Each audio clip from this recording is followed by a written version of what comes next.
கிராமத்துல வீட்டில் ஒரு குமரி பிள்ளை இருந்தா இன்னும் கட்டி கொடுக்கலையா, ஏன் குமரி பிள்ளைய வச்சுக்கிட்டு இருக்க, படிக்க வச்சுக்கிட்டு இருக்கம்பாங்க. அதே கட்டி கொடுத்துட்டாங்கன்னு வச்சுக்கோங்க, இன்னும் சும்மா தான் இருக்கா, விசேஷம் ஒன்றும் இல்லையா அப்படின்னு கேட்பாங்க.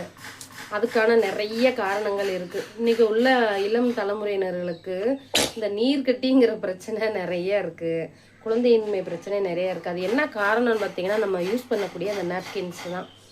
9 நிமிஷத்துக்கு மேலே கிருமிகளாக மாறிடுமா. அப்போ அந்த கிருமிகளை அழிக்கக்கூடிய செல்கள் நம்ம பயன்படுத்தக்கூடிய அந்த நாப்கின்ஸில் கிடையாது. அதுக்கு தான் பார்த்தீங்கன்னா ஃபெமினைன். இதில் 9 அடுக்குகள் இருக்குதுங்க. அதுக்கு பேர் தான் ஃபெமினைன். இந்த 9 அடுக்குகளில் முதல் அடுக்கு ஆனியனால், அதாவது வெங்காயத்தில் இருக்கக்கூடிய பவரான இந்த கிருமிகளை அழிக்கக்கூடிய செல்கள் பயன்படுத்தி இருக்கிறாங்களாம். மித்த 8மே பார்த்தீங்கன்னா நம்ம பாதுகாப்பாக இருக்கக்கூடிய அந்த கிருமிகளை கட்டுப்படுத்தக்கூடிய லேயர்கள், மிச்சம் 9 லேயர்கள். இதுதான் ஃபெமினைன். இது நம்ம சேனல் பேரை சொல்லி கேட்டிங்கன்னா உங்களுக்கு ப்ரைஸ் ரெடியூஸ் பண்ணி தருவாங்க.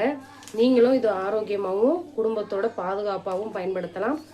நம்பர் ஸ்க்ரீனில் போடுறேன். பிடிச்சிருந்தா லைக் பண்ணுங்கள், சப்ஸ்கிரைப் பண்ணுங்கள். பை.